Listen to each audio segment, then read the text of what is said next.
Oi, mulheres, voltamos com o nosso programa, como prometido, Dr. Leandro Teles. Prazer em recebê-lo. Prazer é meu, uma honra. Uma honra nossa, tanto conhecimento aqui com a gente. E a gente vai falar sobre curiosidades sobre o cérebro humano. Por que o cérebro humano é curioso? Na verdade, o cérebro humano é um órgão único, né? Então, sem dúvida, a obra-prima, a obra mais importante da natureza é o cérebro humano. Misterioso, cheio de mitos e verdades para a gente elucidar, mas a grande realização da evolução da espécie é o cérebro humano. O nosso corpo, ele existe para manter nossa capacidade cognitiva, emocional, nossa capacidade de intervir no mundo, né? Quando a gente toma uma ação, a gente escolhe. Então é importante a gente conhecer o cérebro até para não menosprezá-lo. Então hoje a gente trouxe uma pauta muito abrangente. Então avisar o pessoal que essa pauta é para todo mundo. É uma pauta de reflexão e de muita curiosidade. Então é uma pauta que a gente não vai falar de doença, até porque é uma semana que tem que ser mais leve, é uma semana da criança, é uma semana depois de algumas semanas tumultuadas no país. Eu acho que é um tema legal falar do cérebro. Então vamos aos mitos e verdades sobre o cérebro humano. É mito ou verdade que o cérebro humano não está nada pronto ao nascimento? Isso é muito verdade. A pessoa fala assim, o cérebro está pronto, depois ele cresce. Bobagem. O cérebro é o órgão que começa a ser produzido muito cedo. Na segunda semana de gravidez, você já começa a formar cérebro. A mulher nem sabe nem que está grávida, porque o primeiro atraso menstrual é com 15, 16 dias, né, da ovulação, e o cérebro já começa a ficar pronto. Isso é muito importante. Quando a pessoa vai refletir sobre aborto, ou sobre questões de moralidade, de início de vida, né? E quando nasce, o cérebro só está 1/3 pronto. O bebê humano, o órgão é tão complexo que ele nasce ainda muito imaturo. Pode ver que o bebezinho ele é muito dependente. Por isso que tem que tomar cuidado com a moleira? Por isso que existe a moleira. A moleira são ossos que não estão fundidos, não estão colados. Porque o cérebro ele cresce dia a dia. Ele cresce a uma taxa de quase 1% ao dia quando a criança nasce. Então a criança ela vai desenvolver sensibilidade, motricidade, vai ficar durinha, vai sentar, vai andar, vai desenvolver linguagem. Se você pegar outros animais, às vezes você vê o animalzinho nascendo e já fica de pé, já anda. O ser humano, na verdade, ele tem um grande desenvolvimento extraútero. Até os 3 anos, o cérebro é muito plástico. Até ele ter a taxa de 86 bilhões de neurônios, mais de 1 trilhão de conexões. Então você faz muito neurônio, muita conexão, poda. Isso é importante, Regina. Qualquer um que falar em educação, em saúde pública, tem que olhar para a primeira infância. Porque do 1 aos 3, 4 anos, você vai moldar o cérebro. Nessa fase, você não pode ter carência de alimento, de saúde, de vínculo, de afetividade. Você não pode ter um ambiente inóspito, estressante. Então, quer preparar melhor os cidadãos? Começa olhando para a primeira infância. E o cérebro nunca para. Até a adolescência o crescimento é absurdo, depois diminui, mas ele continua se desenvolvendo até o dia que você morre. É mito ou verdade que o cérebro só deixa de funcionar durante o sono? Isso é mito e é um mito absurdo. O cérebro nunca para de funcionar. Durante o sono, o cérebro ele muda a atividade, mas durante o sono ele faz coisas que ele só consegue fazer no sono. Por isso que se você se privar de sono, você fica mal. Você fica desatento, esquecido, mal-humorado, surgem doenças cerebrais e corporais. O cérebro durante o sono REM, que é a fase dos sonhos, ele está apagado, ele está sem percepção do ambiente, mas ele acorda para dentro de si. Ele organiza a memória, faz testes emocionais, faz uma limpeza na sua cognição. Então a pessoa privada de sono, ela perde até a lucidez. Então o sono é extremamente importante. A gente passa 1/3 da vida dormindo. Isso é bom. 25 anos dormindo. Isso não é bom, isso é ótimo e isso é fundamental. Eu sempre falo, se a pessoa parar de comer, de beber e de dormir, ela morre primeiro por falta de sono. O sono é vital como é o alimento. A gente passa da nossa vida 6 anos sonhando.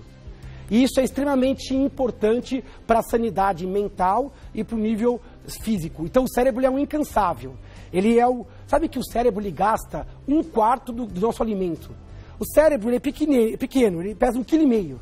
2% do seu peso é cérebro, mas ele consome 1/4 das calorias que você consome. Ele custa 500 calorias por dia. Então ele é algo realmente muito vivo, muito dinâmico e ele não para. É mito ou verdade que pessoas inteligentes apresentam sempre o QI elevado? O que é QI? Isso é mito. QI é uma sigla muito famosa, QI, coeficiente de inteligência. São aqueles testes que tentam avaliar se a pessoa é inteligente ou não.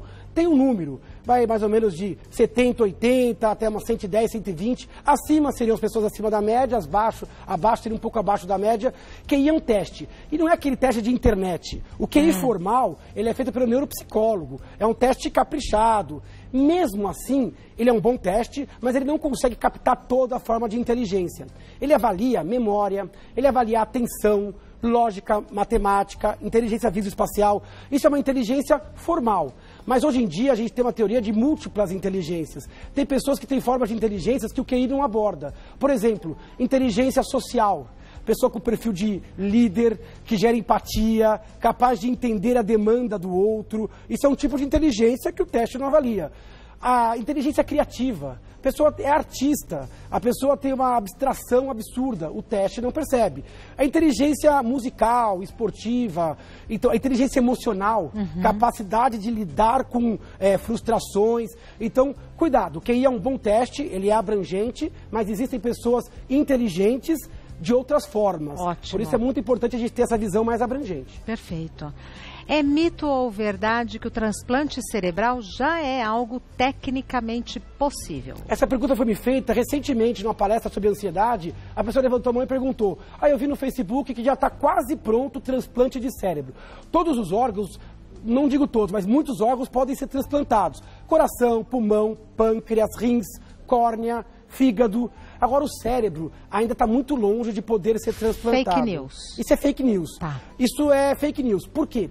Porque você pode até levar um cérebro de um corpo ao outro. Você pode ligar os vasos, pode fazer o cérebro viver nesse outro corpo. Mas a gente ainda não tem tecnologia para ligar o sistema nervoso. A gente não consegue conectar ainda a medula do doador com o receptor. Tá. E você não consegue levar o sistema nervoso inteiro, porque tem os nervos todos, a medula. É a mesma dificuldade que a gente tem com o paciente que tem lesão medular. A gente não consegue fazer ainda hoje uma comunicação perfeita através dessa lesão. Então essa conexão do sistema nervoso é difícil. Também tem questões éticas envolvidas e morais.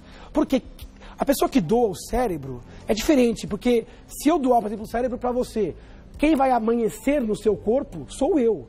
Junto com o meu cérebro vai minhas memórias, nossa, coisa de minha filme. Consciência. Então é uma coisa de ficção, meus traumas. Quem vai despertar sou eu. Então, na verdade, eu não sou o doador do cérebro. Eu sou o receptor do corpo.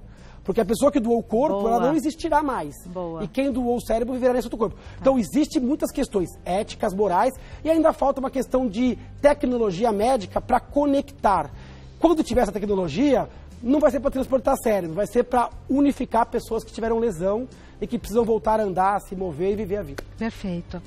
É mito ou verdade que é possível operar o cérebro de uma pessoa acordada e conversando? Isso não só é possível, isso é verdade.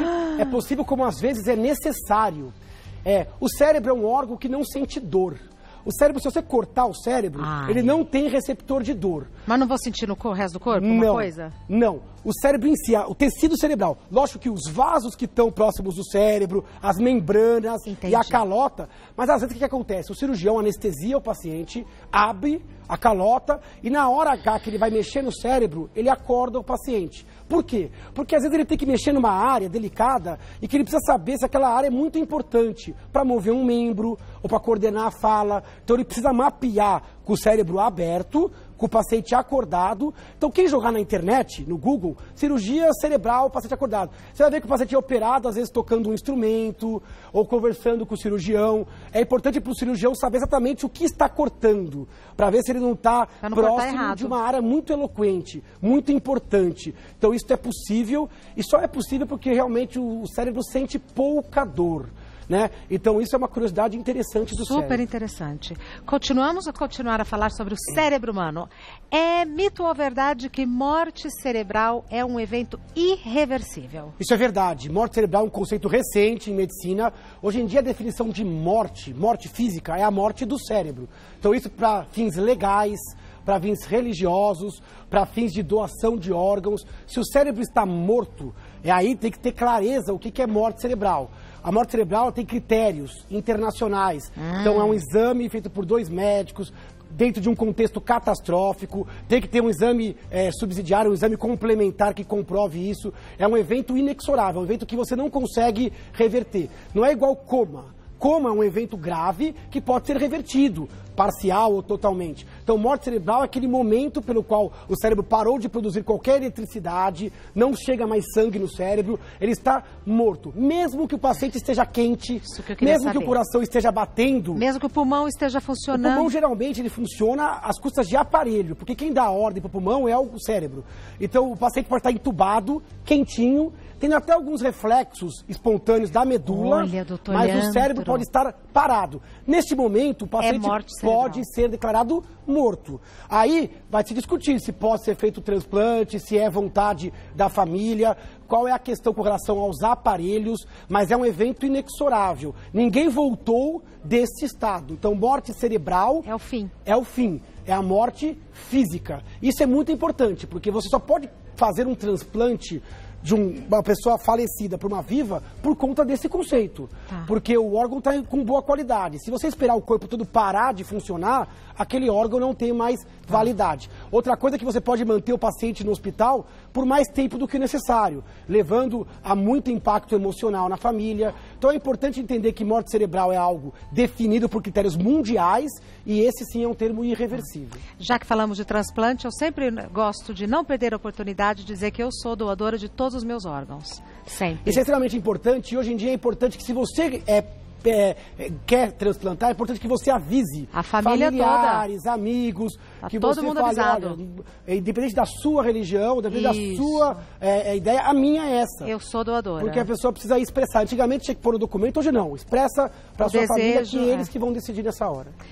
Continuando, é mito ou verdade que usamos apenas 10% da nossa capacidade cerebral? A gente ouve isso a vida inteira. Esse é um grande mito, olha, é um mito absurdo, ninguém sabe nem de onde nasceu esse número e muita gente acredita nisso.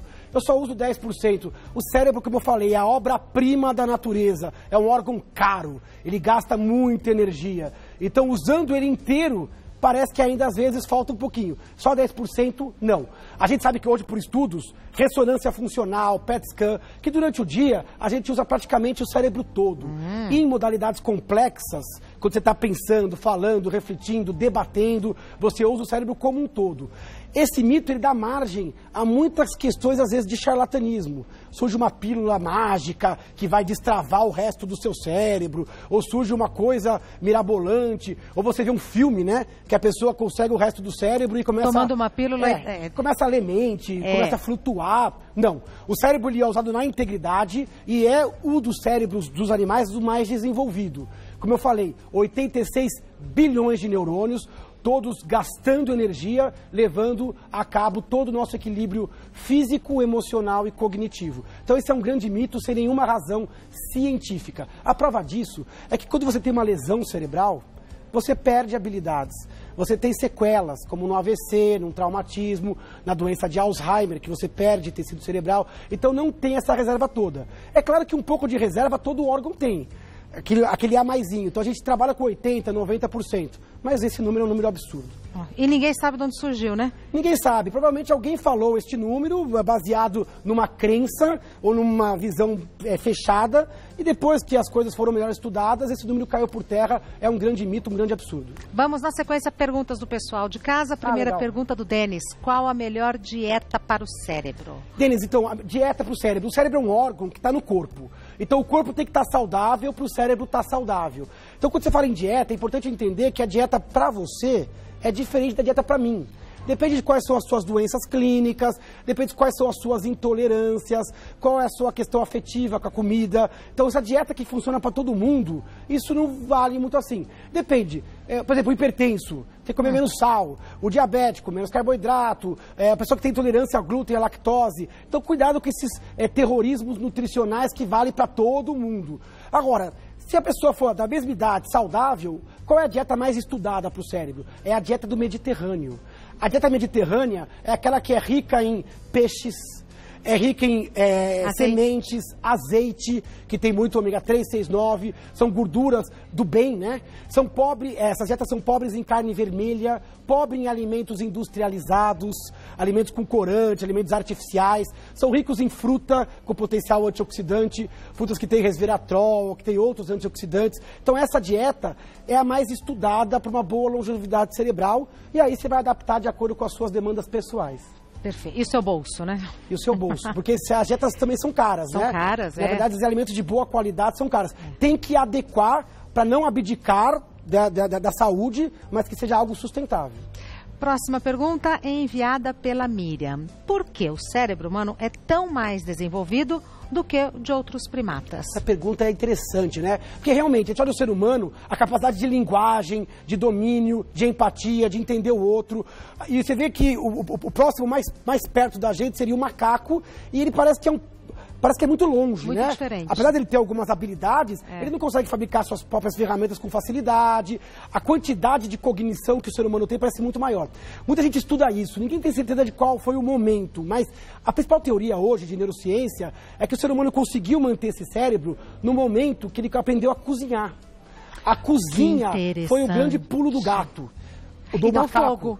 O fogo. Quando você dominou o fogo, você conseguiu energia. Porque antes você tinha que comer muito para obter energia. Ou você mantinha o corpo, ou mantinha um cérebro tão caro, 1/4. Você fala assim, 500 calorias, hoje é barato. Mas quando você tinha que caçar e comia carne crua, alimentos crus, você pega uma batata não cozida, você consegue extrair 1/3, 40% só da caloria daquilo. Aí o fogo, ele começou a digerir o alimento fora do corpo. Você cozinha, você tempera, você corta. Armazena. Então, com isso você ganhou duas coisas, energia e tempo. Exato. Porque você não precisa agora mais caçar o dia inteiro, nem comer o dia inteiro. Então ficou possível manter um corpo de primata com um cérebro tão caro. Então o pulo do gato, pode ver que das espécies, a única que cozinha é o ser humano.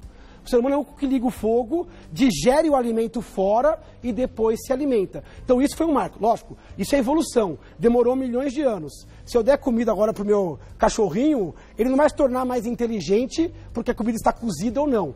Mas ao longo de muitos anos, isso realmente poderia trazer um benefício que pode levar à compreensão do porquê o ser humano é intelectualmente tão diferente, um cérebro tão complexo. Muito interessante. Mais uma pergunta enviada pela Liz. Vi em um filme que traumas seguidos na cabeça podem gerar doenças como o Alzheimer e Parkinson. Isso é verdade? Isso é meio verdade. Na verdade, traumas fortes e seguidos na cabeça podem levar a doenças que parecem o Alzheimer e parecem o Parkinson. A gente chama de encefalopatia traumática crônica. Esse filme que ela está falando é um filme que foi famoso nos Estados Unidos, chama Concussion. No Brasil ele chama Um Homem Entre Gigantes. Eu assisti. É um filme do Will Smith. Isso. Muito bom. Onde eles começam a avaliar os esportistas do futebol americano que levam traumas. Durante a vida esportiva, a pessoa não sente muita coisa. Aí ela se aposenta e parece que ela passa a desenvolver uma doença neurológica progressiva, como foi com Muhammad Ali e outros grandes esportistas que passaram a desenvolver sintomas semelhantes ao Parkinson. Então, realmente, o cérebro não nasceu para levar pancada, por isso que ele está cercado de osso, por isso que ele está lá em cima, por isso que os seus braços protegem o seu cérebro. Por isso que é intuitivo tirar a cabeça, É totalmente intuitivo proteger a cabeça. Então, traumas repetidos não é uma boa prática. Por isso, cada vez mais no esporte, você tem regras de proteção, equipamentos de proteção. Então, proteger o cérebro é importante para hoje e para o futuro. Ai, que pauta interessante. Eu gosto dessa pauta. A gente que gosta de cérebro dá até uma relaxada. E tenho certeza que não falamos tudo. Ah, não. Não é? Ó, quem quiser saber mais, essas duas sugestões, antes que eu me esqueça, é O Cérebro Ansioso, os 2 livros do Dr. Leandro Teles. Onde a gente pode conseguir esses 2 exemplos? Esses livros você consegue nas livrarias, consegue na internet, nas grandes vendedoras. A gente também tem no site link para compra. O site, inclusive, que está novo. Vamos lançar o site agora, depois do programa, novo site reformulado, cheio de conteúdo de doença e de não doença, de qualidade de vida, com linguagem acessível, com todos os nossos vídeos. Leandro Teles, tudo junto, um L só, leandroteles.com.br. Tá. E o Dr. Leandro Teles é médico neurologista e ele tem um Instagram também, além do site, leandroteles.com.br, que ele acabou de falar. Você encontra o Dr. Leandro no Instagram, como @neuroleandroteles, sem nenhuma letra dobrada, né? Neuroleandro Teles, acabei de postar nossa foto no Instagram, ficou ótima. E no Facebook, para quem gosta do Facebook, temos uma fanpage, que é Neurologista Leandro Teles. A pessoa pode acompanhar ali as entrevistas e as matérias e colocar também o seu ponto de vista. Muito apropriada essa pauta hoje, aliás. Gostei. Não também. É? Muito obrigada, doutor. Boa semana. Pra você também. Beijo na família, tá? Pra você também. Até a próxima. Olha, a gente...